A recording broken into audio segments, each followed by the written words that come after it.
One thing that's become very clear to us here at Crowdin is that in order to achieve the highest level of translations, you're going to need as much context as possible. Without the right amount of context, the whole process becomes a lot more difficult. So we put a lot of emphasis and focus into providing tools that will provide the linguists and AI with the most context possible. For example, we have the Crowdin Context tool in which you can translate with a live application. We also have things like screen translations that provide all the context with screenshots. But let's dial it back to the most simple scenario where a developer has some resource files and they're adding strings, keys, and values to that resource file, and they're uploading it for the linguist or AI to translate. Now, most of these resource files, the developers have the ability to add the context in there. We can also add, of course, the context in the Crowdin web editor. But frankly, this way of providing context isn't used very often. And the reason for that is simply it's an additional step in the process. It's a bit of a tedious or time-consuming task. And this makes sense because the developer needs to go into the code base, figure out the context of the strings they're adding, and then add it to the resource files or upload it to crowdin.com. So we've been looking at this problem in detail, and we realized that, of course, the developer is going to get all the context from the codebase anyways. So that means the codebase holds all the context needed for all the keys. So what we've done here at Crowdin is we built a tool that's going to help you with this exact problem. So let's have a look at what that tool is. The tool is called the Context Harvester CLI. This is available in the Crowdin store, so you can go and see it just now.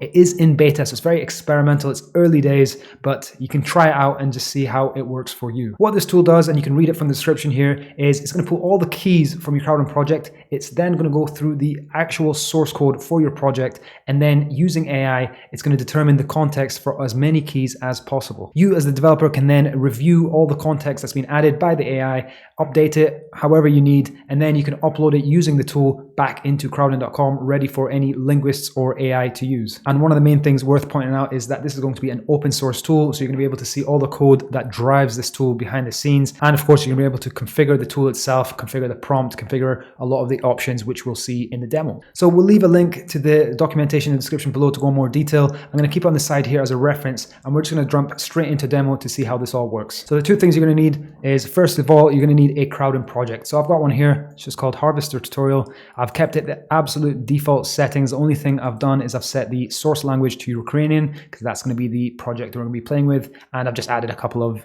languages for translations, but you can see there's no sources or anything yet. We're going to add that later on. The next thing I'll point you towards is just the open source tool that I'm going to be using for this demo. This is just an iOS app. The project itself doesn't really matter. All we need to know is that there are some strings in here. So let's move this aside, and we're just going to do everything in the terminal.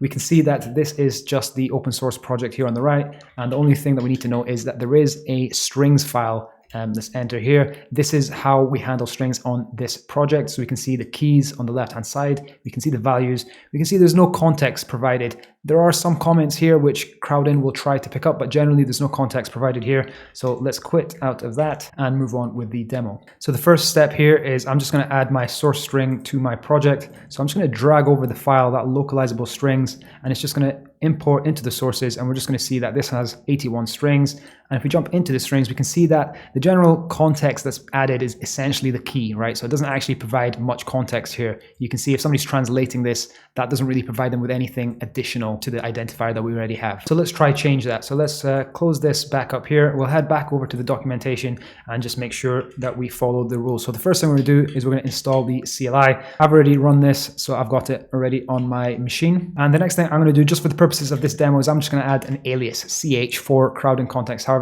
So I'm just doing that just so I don't have to type in this every time, just to speed up the demo a bit. So I'm just going to type in CH, and we're just going to see what it does. So the first thing it's going to do is just run the help command, and that's just going to display how to use it. It's going to display all the different options, all the different configurations. So we can see here at the bottom, there is a configure or init command. We'll use that in a moment. The harvest or extract, this is the one that's actually going to pull out the context from our code base. Upload, which is going to upload the context once we're ready with it. And then you can use things like reset to remove context. This is useful if you're doing things in CI and you want to automate all this.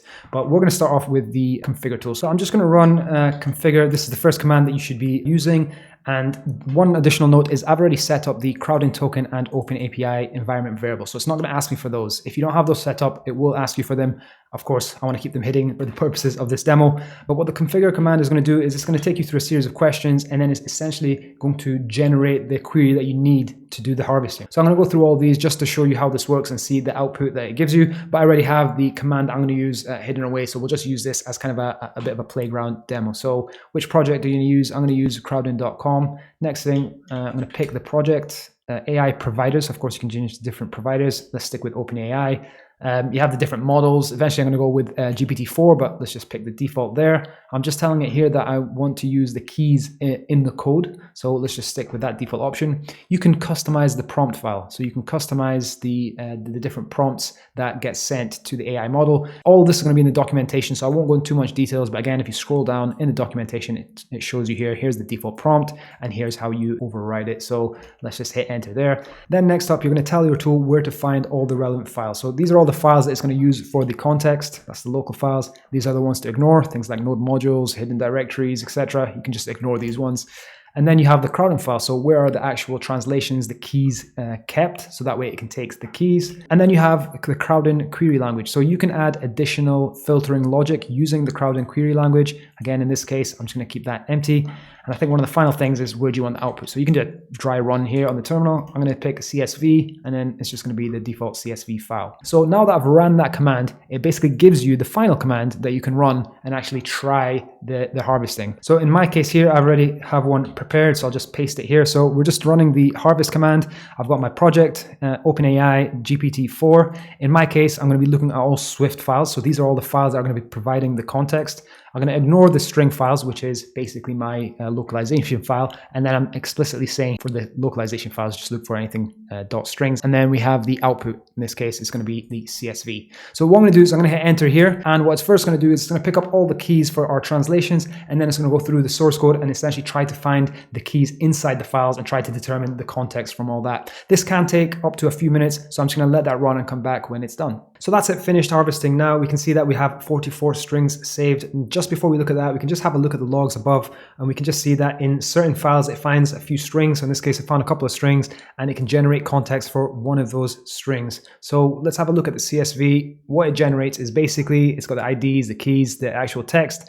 And then if you scroll on the right here, we have the initial context, which is the one that we could see earlier on. But now it's added this new AI context piece here. And we can see that for these strings, it's providing definitely a bit more context than the one here. So it appears as an accessible label for checkmark view component. That's a lot better than this key that we have just here. One thing definitely worth noting at this point, of course, this generated 44 strings as opposed to the full 81 that we had. This is using AI, it is using LLMs to try determine the context. So it's not always going to be 100% accurate, and it's not going to be able to determine the context for every single string. So this is where we get into the world of prompt engineering, and this is what AI is all about. It's not always going to give you the most deterministic results, but if you can adjust the prompt to suit your needs, you can definitely kind of sway the results to your favor. So now that the file is generated, I'm just going to clear that. We can see that we have the Crowdin Context CSV. We can now use the ch upload command, and I'm just going to pass it in the project that I'm using. And we can see that the context has been uploaded to the Crowdin project. So if I open this up, head back into our strings and just refresh the page, now we can immediately see there's the new context there that's been added. So if we open this up, we can see the existing context that was there beforehand, and we can see the AI context, and this is just a lot better. So before, you wouldn't know what this really means, but now with the additional AI context, you can see here, used to signify the action to close the action sheet. So this has just been generated by AI using the Harvester tool. So there you have it. That is the new Context Harvester tool. Again, still in beta. Try it out, see what you think. We don't think we've seen anyone else in the industry using AI to solve a problem like this. So we're very excited about this, and we're excited about not only the amount of time that this can help save, but also about how much additional quality this can help provide. If you have any further questions, you can leave them in the comments below or get in touch. Thank you very much for watching. Have a good day, and I will see you in the next one.